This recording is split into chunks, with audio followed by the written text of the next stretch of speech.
kini sudah menjadi 2 antara kanan dan kiri. Maksudnya untuk program bonsai itu kira-kira kita... Halo sahabat bonsai, ketemu lagi dengan saya, dan hari ini saya pengen berbagi lagi pada sahabat bonsai ya tentang bagaimana cara program yang tepat untuk memulai sebuah pohon, yaitu mulai dari nol, mulai dari jangkukan atau dari stek pun sebenarnya juga bisa. Dan bagaimana program yang asik itu ya nggak terlalu over dan nggak terlalu kurang ya, yang jelas kita itu maunya sedang-sedang saja dan enak dan sedap juga dipandang. Dan hari ini saya kasih contoh beberapa pohon ya, sebenarnya ini sederhana sekali, dan mungkin buat teman-teman semua dalam video kali ini bukan program bonsai yang baik, tapi menurut saya itu lain lagi. Jadi saya kasih contoh untuk program waru seperti ini ya. Ini ada beberapa cabang yang saya pelihara.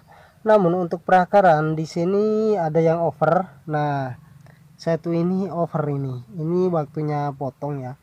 Untuk membuat kaki yang baik sebenarnya tidak terlalu banyak kaki ya. Ada yang kita kenal itu kaki dokar, yaitu akarnya terlalu banyak muter gitu. Padahal kalau di alam liar itu enggak ada kaki yang terlalu sampai muter. Mungkin ini salah persepsi ya, salah pemahaman.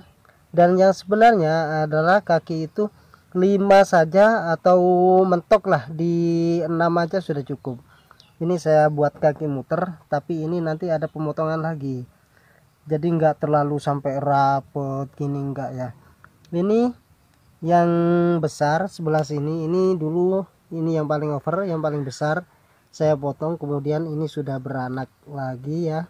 Setelah kita potong seperti ini akan saya pelihara paling-paling cuman di 2 akar lagi. Jadi kita butuh cabang akar seperti ini. Kemudian ini setelah besar lagi, ini kita potong yang sependek mungkin, paling enggak 1 cm, 1 cm setengah dari pangkal batangnya. Nah, sekitar segini. Setelah ini kita potong, di sini akan ada banyak akar ya, akar serabut. Kemudian kita pilih yang sehat aja, antara kanan dan kiri aja. Kalau di sini banyak, ini hilangkan saja. Dari satu ini kita bisa beranak 2 akar. Kemudian dari 2 akar ini kita pilih lagi masing-masing 2 menjadi yang sebelah sini. Ini sudah menjadi 2 antara kanan dan kiri. Kemudian kanan dan kiri ini masing-masing sudah beranak 2, jadi ini jadi 4. Begitulah seterusnya. Jadi percabangan akar itu juga ada stepnya dan butuh pemahaman juga ya. Enggak harus sampai rapet akarnya dari pangkal segini, enggak. Harus tertata dan rapi, namun juga senatural mungkin ya dalam membuat desain pohon itu, karena di alam sendiri itu enggak ada yang kakinya sampai muter seperti jeruji sepeda atau kaki dokar, itu sebenarnya enggak ada.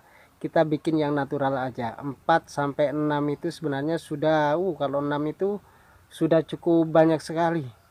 Nah, seperti ini ya. Ini ada beberapa akar karena saya membuat formal. Jadi 1 2 3 4 5 6, ada 6 ini kakinya. Dan karena ini juga ada, ini sebenarnya akan saya buang yang sebelah sini, karena ini fungsinya untuk narik batang yang ini dulu, jadi saya biarkan dulu. Kemudian ini kan sudah over. Nah, ini sebenarnya kapan hari sudah saya potong. Di sini saya potong, saya nunggu dari beberapa akar ini ada belian 1 2 3 4 5, dan ini akan saya sisakan 2 akar saja. Saya pelihara sampai besar, kemudian kita press lagi. Dan juga demikian bagian atas ya. Untuk membuat percabangan ini biasanya pertumbuhan akan lebih fokus ke yang sebelah atas. Dan bagaimana efeknya? Efeknya yang sebelah sini ini akan kalah pertumbuhannya. Nah, seperti ini kan kecil. Kemudian setelah ini agak cukup, ini kira-kira 2 bulan lagi ini akan saya potong untuk memacu pertumbuhan cabang yang sebelah sini dan yang sebelah sini. Jadi ketika ini dipotong, pertumbuhannya kan sudah apa ya, sudah mandek, stop ya, stop pertumbuhan di sini, membuat cabang baru lagi, tunas baru lagi. Dan di sebelah sini kan ada cabang yang enggak terpotong, secara otomatis ini akan terpacu lagi pertumbuhannya, lebih besar lagi di sini. Nah, untuk percabangan ini dia akan menyerap nutrisi lebih dominan dan akan besar. Saya kasih contoh barusan yang belum ya. Nah, ini yang saya potong. Ini saya potong karena ini saya rasa sudah cukup.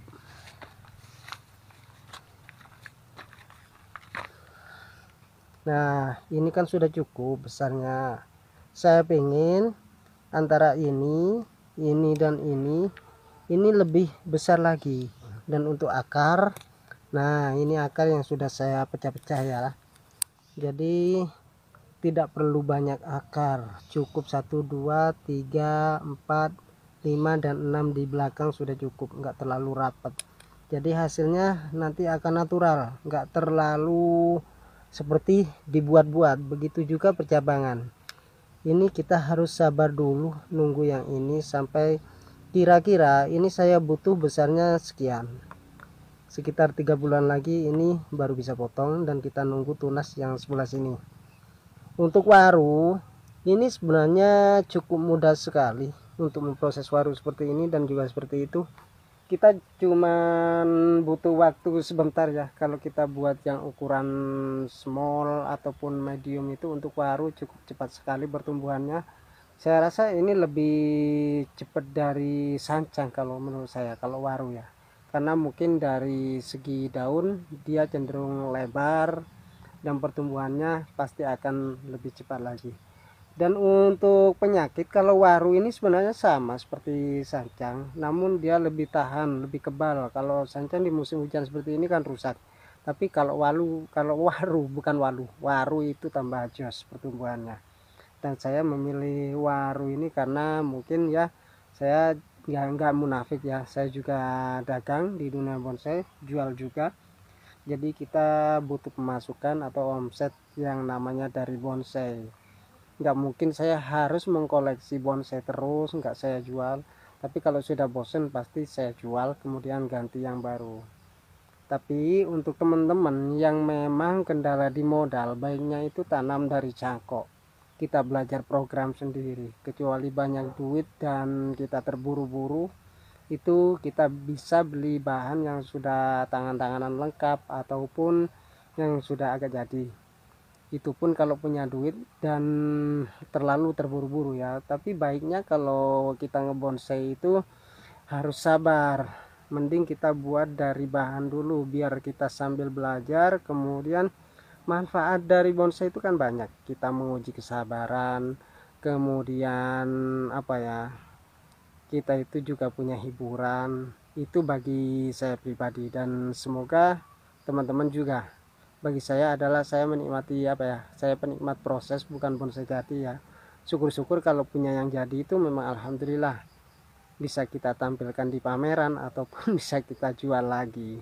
Di sini ada beberapa yang saya program termasuk bougainville ini, sancang-sancang, kemudian ada seng-simbur. Ini yang di sini yang bagian receh-receh ya, bukan receh sih sebenarnya. Kalau bilang kita receh itu karena pemahaman tadi untuk di bonsai itu nggak sama. Kalau kita bilang bagus kata orang jelek, kata orang itu jelek menurut kita bagus, jadi nggak sama ya.